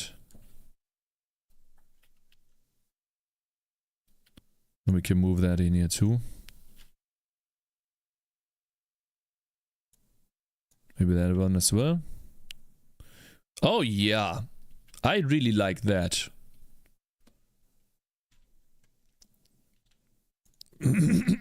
This is perfect. I like this.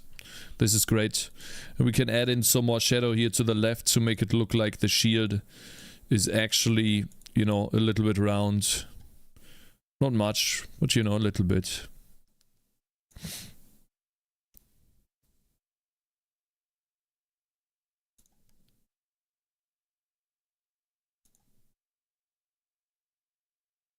Something like that. Okay.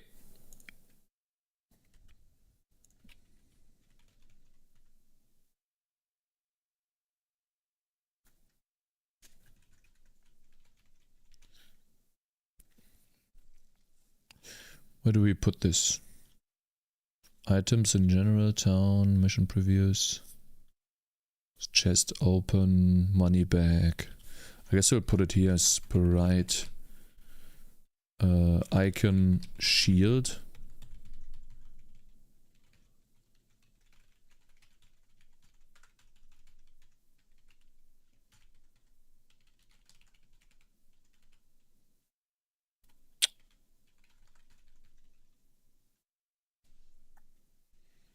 Cringe. Cringe song. I know exactly why you're putting that here.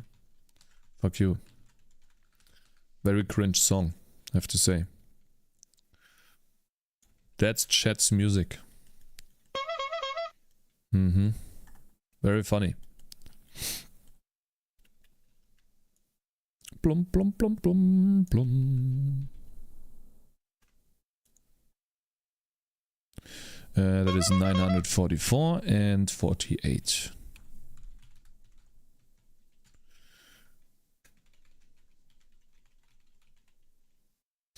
Buff type.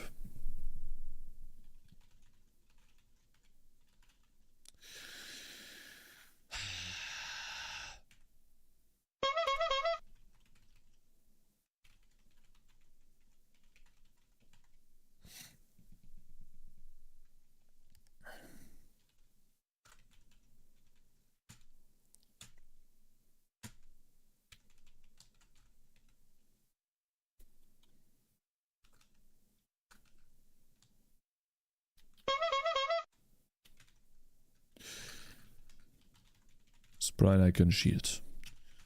Put that there. Okay, now that is what it should look. Get rid of that. Try that again. Cakez theme song. Okay, very funny. Haha. Okay. Good. Should work now. Please. Awesome. Look at this. It's too big. You know. As a buff, it is definitely too big. And it also looks like it's drawing into this, which I find odd. Oh.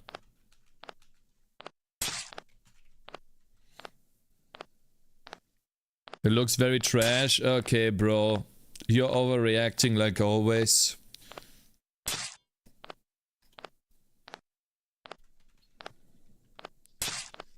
But that's fine.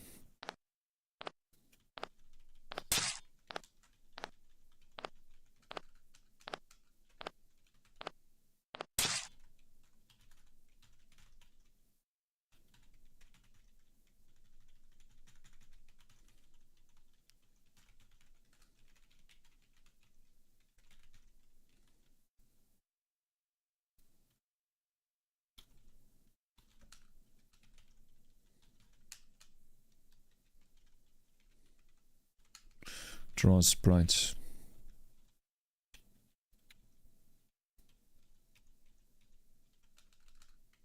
Dot layer is in front of that. There we go. Let's see how that looks. God, where's this restart button? I always click here somewhere.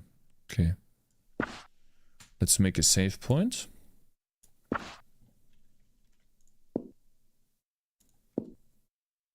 It's here now.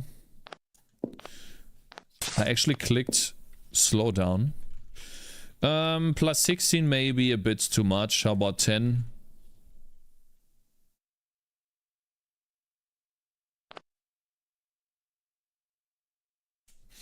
I like that. And then maybe, you know, we multiply the color. We make it transparent a little bit.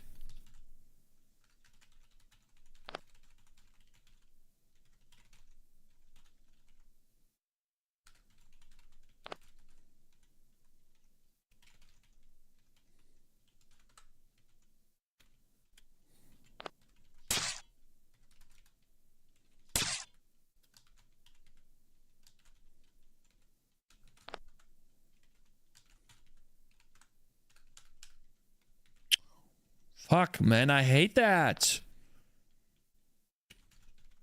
Render options is rendering.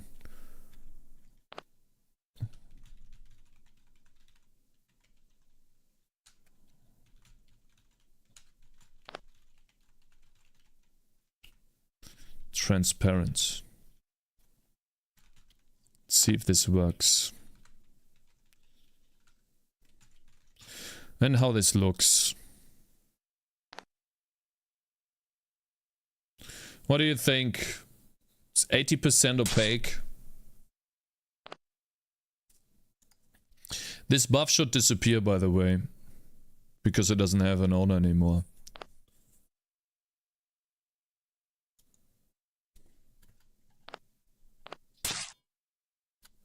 It works though. This is the important part. Cakez, I don't know if you're a fan of something like this, but Rockstar Games. Is there a GTA? Could be a switcheroo from all of this coding. I'm mostly done with the coding process anyways. Rockstar Games trailer, Tuesday, December 5th. What is this? It's just a fucking picture. Huh? I thought this was a trailer. Oh, December 5th is not there yet. Oh, I get it. Yeah, it's an announcement. Yeah, it's not yet. I see. Okay. I see. I thought it was an actual video.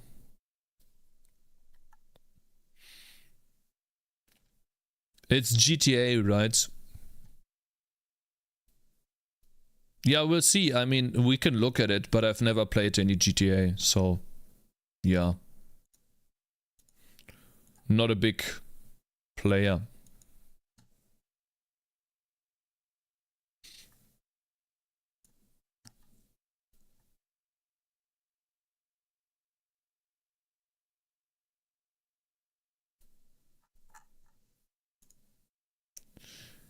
GTA San Andreas remake? I don't think so, no.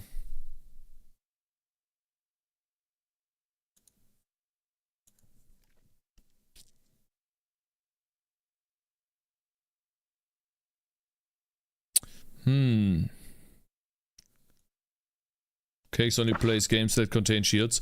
I really do like RPG games, yeah, that's true. I really do like them. Okay, what do you guys think? We have this ability, the guard ability, that I can use on other units. And what if this guy uses guard? They guard each other.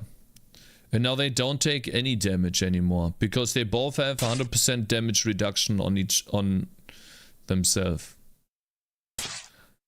I wonder if it's an endless loop. Huh. That's a bit odd. I have to think about what happens when they both cast guard on themselves. Like if I guard a guarded, no, if I use guard and then maybe I can't be buffed by guard when I already have guard on me.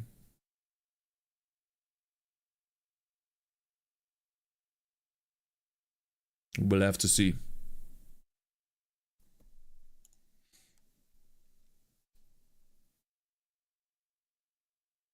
Okay, guys.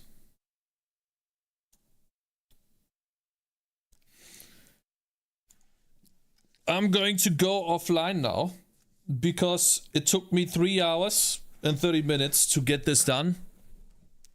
And I'm gonna work on YouTube. I have a lot of stuff that I need to finish. And if I want to play Path of Exile by next week, then I have too much to do. But they do no damage when guarding, right? So there's no way to kill the enemy.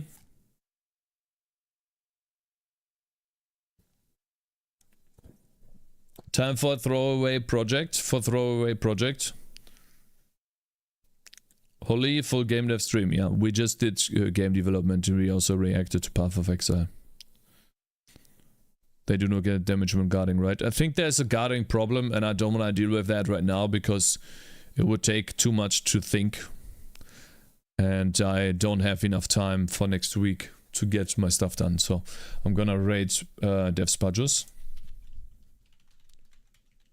And get a lot of stuff done on YouTube. It's more important at the moment. I'll get that done and then I will be back online tomorrow and we will finish the Windowkill application, hopefully. I'll try to open up multiple windows. I hope you enjoyed the stream, guys, and I will see you all tomorrow. Guys.